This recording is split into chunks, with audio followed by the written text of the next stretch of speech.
Let's imagine that you have got an अरे और इस अरे का साइज़ हम रखते हैं 5। लेट्स सपोज इसके अंदर हम कुछ डेटा एलिमेंट्स भी ऐड कर लेते हैं एंड वंस दिस अरे गेट्स कम्प्लीटली फिल्ड, आप इसके अंदर मज़ीद कोई डेटा एलिमेंट्स ऐड नहीं कर सकते। अब अगर आपने किसी और डेटा को इस अरे में ऐड करना है तो for that you will have to create a new अरे।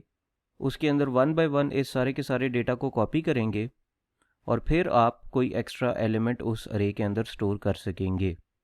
आप इस कॉन्सेप्ट को रीग्रो कह सकते हैं, बट आई वुड से कि you are actually not regrowing your actual अरे। Let me show you what you are trying to do now. Let's say कि आप ये कह देते हैं कि कल को हमारे पास जो डेटा है उसमें at max let's say 10 elements आ सकेंगे। तो what you will do is you will create a new अरे, उसका साइज़ होगा 10 और आप अपना पिछला डेटा इस नई अरे में कॉपी कर लेंगे और ये काइंड ऑफ कह देंगे कि हमने अपनी अरे को रीग्रो कर लिया है। वन बाय वन जितने भी एलिमेंट्स हैं वो पुरानी अरे से आप नई अरे में कॉपी करवा लेंगे। But mind you, this is a very time consuming concept and it's not cost effective as well. अगर आप इमेजिन करें कि आपकी अरे का साइज़ काफ़ी बड़ा होता, let's say may be 100,000 elements और more than that in it, तो आपको वन बाय वन पुरानी अरे के सारे एलिमेंट्स नई अरे में कॉपी करवाने थे और फिर कहीं जाके आप एक नया डेटा एलिमेंट किसी भी फ्री इंडेक्स के ऊपर रखवा सकते थे। तो हमारे अब इस पर्टिकुलर केस के अंदर हमने काइंड ऑफ अपनी अरे जो है उसका साइज़ डबल कर लिया है और उसको रीग्रो करवा लिया है।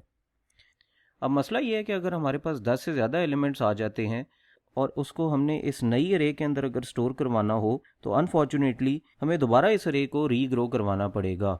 आई वुड अगेन से कि ये एक्चुअली हमने अपनी पुरानी अरे जो कि स्टार्ट में हमारे पास मौजूद थी उसको रीग्रो नहीं किया, हमने एक नई अरे बनाई है और वन बाय वन पुराना डेटा उस नई अरे में कॉपी करवा दिया है। Kind of it is okay, well we can work with this as long as our number of elements are not really huge। अब अगर हमारे पास डेटा एलिमेंट्स बहुत ज़्यादा हैं या हम ये प्रिडिक्ट नहीं कर सकते कि कल को हमारे पास डेटा एलिमेंट्स ज़्यादा आ सकते हैं, तो उस केस में array is not a data structure that you would be using.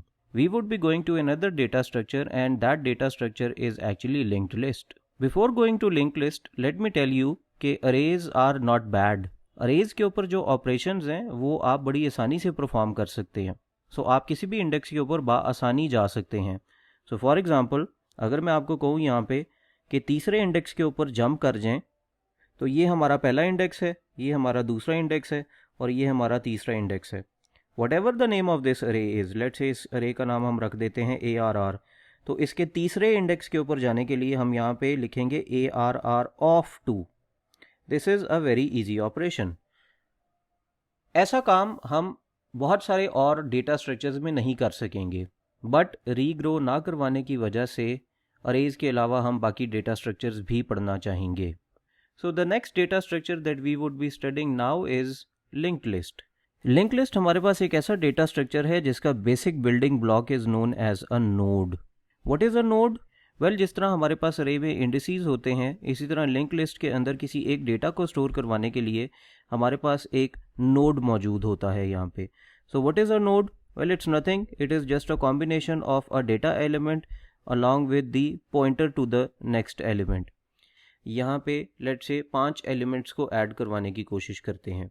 सो इस केस में the only difference between an array and a link list would be कि आप यहाँ पे मल्टीपल नोड्स को combine कर लेंगे in such a way that you have got 5 nodes where every current node is pointing to the next node, similar to this scenario जो कि इस वक्त आपको नज़र आ रहा है यहाँ पे। सो इस वक्त मैंने यहाँ पे 5 नोड्स क्रिएट कर लिए हैं और लेट से इसके अंदर कोई डेटा एलिमेंट्स मौजूद हैं। सो लेट से यहाँ पे एक वैल्यू पड़ी हुई है 5, यहाँ पे पड़ी हुई है 15, यहाँ पे -3, यहाँ पे 8 और यहाँ पे सपोज करें 16 पड़ी हुई है वैल्यू। इस वक्त आपको यहाँ पे 5 एलिमेंट्स नज़र आ रहे हैं एक लिंक लिस्ट में पड़े हुए। लिंक लिस्ट के अंदर हमें एक और चीज़ स्पेसिफाई करनी पड़ेगी हमेशा, and that is the starting point of your link list जिसको हम कहेंगे हेड, और एक ending of the link list जिसको हम कहेंगे टेल। आप ये देख रहे होंगे कि मैंने इन दोनों के स्टार्ट में एक एस्टेरिक ऐड किया है। ये आपको आने वाले वीडियो लेक्चर्स में पता चलेगा कि why have I created them as pointers. So let's stick to the topic hair.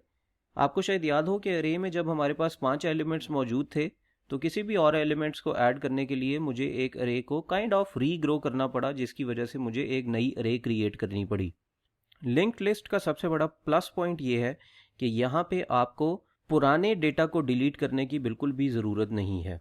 आप सिंपली क्या करेंगे, आपका जो आखिरी एलिमेंट जहाँ पे भी पड़ा हुआ है, आप उसके आगे जाके एक नए नोड को, एक बेसिक बिल्डिंग ब्लॉक जो आपके पास है लिंक लिस्ट का, उसको सिंपली ऐड कर सकते हैं। What ever your data is, उसको इस न्यूली क्रिएटेड एलिमेंट के अंदर रखवाइए। लेट्स से मैं यहाँ पे डेटा फॉर एग्जांपल 987 ले लेता हूँ, और उसके बाद आपने सिंपली करना ये है कि अपनी जो ऑलरेडी एग्जिस्टिंग लिंक लिस्ट है उसके साथ आपने अपने नए नोड को, अपने नए एलिमेंट को अटैच कर देना है। ऑफ कोर्स अब हमारे पास ये जो नया एलिमेंट है that becomes the last element. So अब आपका टेल जो यहाँ पे होगा, यानी कि जो आखिरी एलिमेंट आपके पास यहाँ पे पड़ा होगा, that is not 16 now, that is 987। So compare to arrays, link lists के अंदर सबसे बड़ा फ़ायदा ही ये है कि आपको बड़ी आसानी से नए एलिमेंट्स ऐड करने की इजाज़त मिल जाती है। यहाँ पे आने वाले वीडियो लेक्चर्स में हम आपको ये बता रहे होंगे कि ये जो आपका बेसिक बिल्डिंग ब्लॉक है नोड, इसको इस्तेमाल हम कैसे करेंगे, कैसे हम इसको डिक्लेयर करेंगे, और कैसे आपके पास ये लिंक लिस्ट बन जाया करेगी magically without specifying the maximum size of your link list. इसके अलावा आने वाले लेक्चर्स के अंदर आपको बहुत डिटेल से ये भी समझाया जाएगा कि हेड और टेल कौन से पॉइंटर्स हैं, इनका मतलब क्या है, and why are they being used over here.